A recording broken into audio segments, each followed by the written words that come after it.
William Balthazar Rose was born in England in 1961. As a child, he began to draw and paint. The artist studied in the United States at the University of California, Berkeley, and later at Princeton, graduating not only in art, but also architecture. Rose has lived for several years in Monte Santa Maria Tiberina. Slow Food qua a Monte Santa Maria Tiberina ha uno dei suoi punti d'appoggio perché in accordo con l'amministrazione comunale della regione Umbria, nel palazzo Bourbon del Monte, ha sede il Centro Nazionale di Documentazione e Studi della Cucina Popolare, CEDOCUP. Fra l'altro Slow Food collabora col comune che gestisce questo bellissimo palazzo. In questo palazzo vengono fatte normalmente delle mostre e quest'anno l'amico William Balthazar Rose ci ha proposto di fare questa bellissima mostra che ha messo in contatto addirittura Slow Food con la sua vena artistica e con l'amministrazione comunale.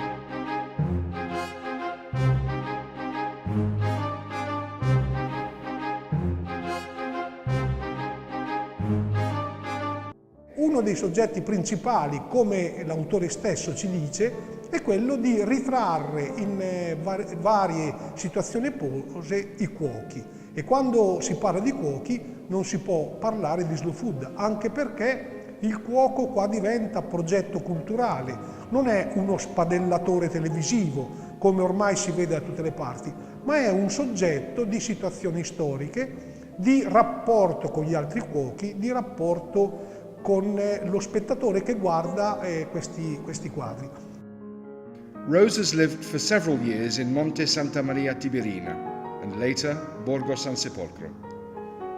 His painting has a wide range of influences, including Piero della Francesca and Italian Quattrocento painting.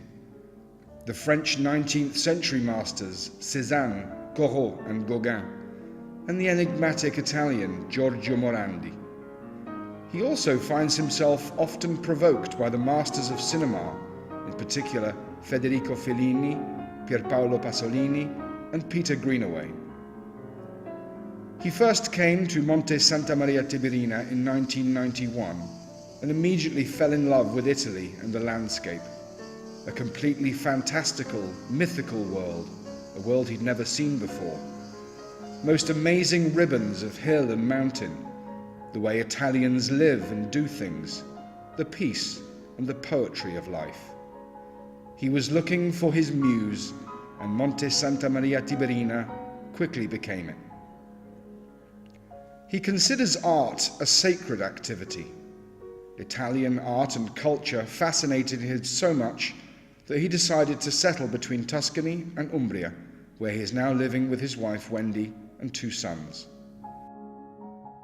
A sensitive man, Rose is polyedric and eccentric, inclined by nature to an intimate study of reality, made up of pauses and silence. A style of life that you can recognize is like a style of painting.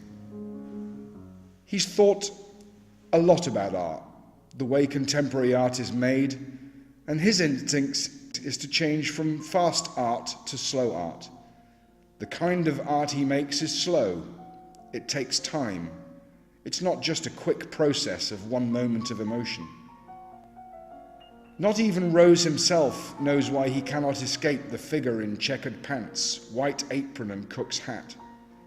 But as he acknowledges, there is something uncanny about these pictures, something that makes the most familiar seem unnervingly strange, unheimliche. In this world of cooks, there is no proportion, no Palladian symmetry. When he paints, there is a conscious effort to lose himself and have the paint take over and the needs of the paint take over. It happens, in his words, when the paint itself becomes substantial enough. Part of the whole issue in painting for him is to breathe life in something that is essentially inanimate, so it starts to bloom like a flower.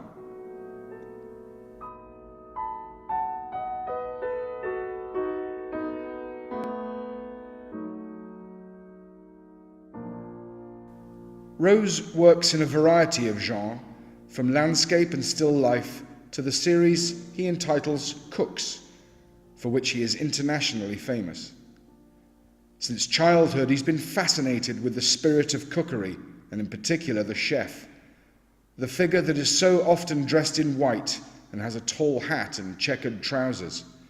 He has always loved the costume of the cook, magical, theatrical, and at times suggesting the robes of a priest.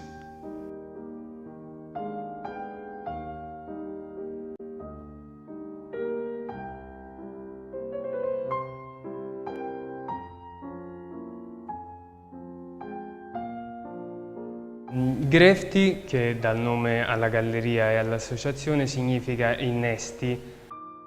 Per fare ciò contattiamo artisti da tutto il mondo, uno dei quali è William Balthazar Rose, artista inglese che ha vissuto in Italia per diverso tempo e ha avuto stretto rapporto con San Sepolcro prima e Umbertide poi, dove attualmente vive. Quello che abbiamo notato nelle opere di William è che il cuoco non è mai una rappresentazione fine a se stessa, ma sempre un sostrato psicologico. Ogni quadro racconta in qualche modo una storia. È sempre ricorrente la mannaia e la figura di un cuoco in qualche modo giudice. Non solo, d'altra parte abbiamo ritrovato esteticamente nelle alcune rappresentazioni di questi cuochi aspetti figurativi di Piero della Francesca che William ha studiato e sicuramente alcuni aspetti cromatici e compositivi di Morandi che William ha studiato. Quello che ci ha attirato dai quadri di William è un uso profondo delle forme e dei colori. Le sue opere in qualche modo fanno trasparire la sua personalità, che è appunto profonda e interessante. È totalmente dedicata alla sua arte, che è la pittura.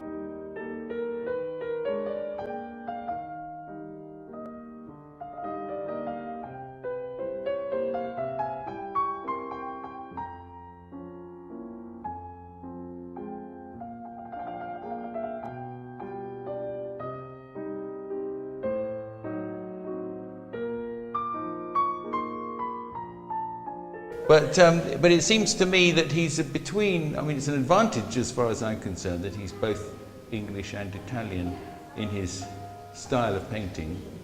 He's been in Italy a long time before and now he's returned here, but there's a kind of school of painting that is not so well known in England. The metaphysicals are well known, Chirico and Carrà, and then Campilli and Morandi is who I think of when I see this. Who's called a metaphysical, but he's much his own man, really. He's much more subtle, less obviously surrealist and metaphysical than Chirico and the surrealists, obviously. And that seems to me relevant to this painting. Yeah, there's several ingredients in this, and this is more typical in a way, but more complicated in some ways than the landscape. But it has that feature of the background being tipped forward a bit with a shallow space, which could only really have been done post-Cubism, post-Cézanne, out of whom Cubism came.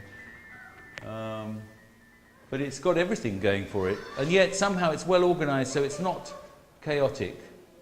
It's got a lot of ingredients mixed together, but well organized, these sort of layers and platforms, but yeah, it doesn't go back in the distance. It keeps reminding you of what's going on within a shallow, a conceptual space which is quite shallow, like here and so on.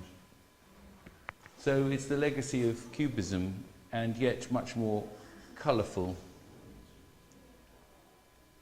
and larger, and not so many contemporary references, because Picasso and Braque, of course, did that business of cigarette packets and mandolins and so on. Whereas this is more, not even just classical, it's ancient.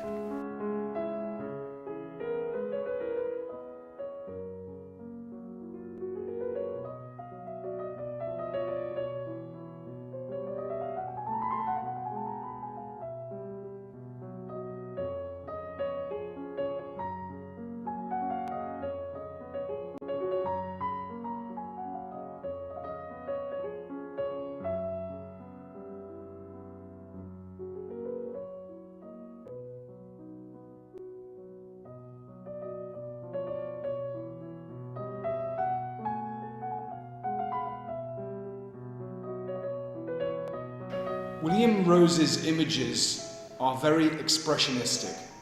They're meant to evoke and nurture the emotional connection we all share with natural landscapes and our deepest levels of consciousness.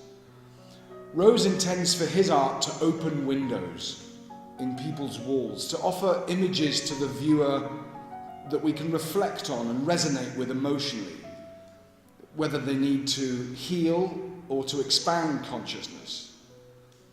His use of colour, even in the most vibrant of his landscape work, seems to me to be employed with a conscious and deliberate restraint. I think he bridges the gap perfectly between memory and reality, what we remember it looking like and how it actually appears, which gives the work a very appealing romanticism. Many of our clients have felt an almost love at first sight connection with William's work. It can actually be quite emotional, especially when you've journeyed to Italy and you've seen the landscape and the colours and the light changing. William captures that in such a dramatic and exacting way.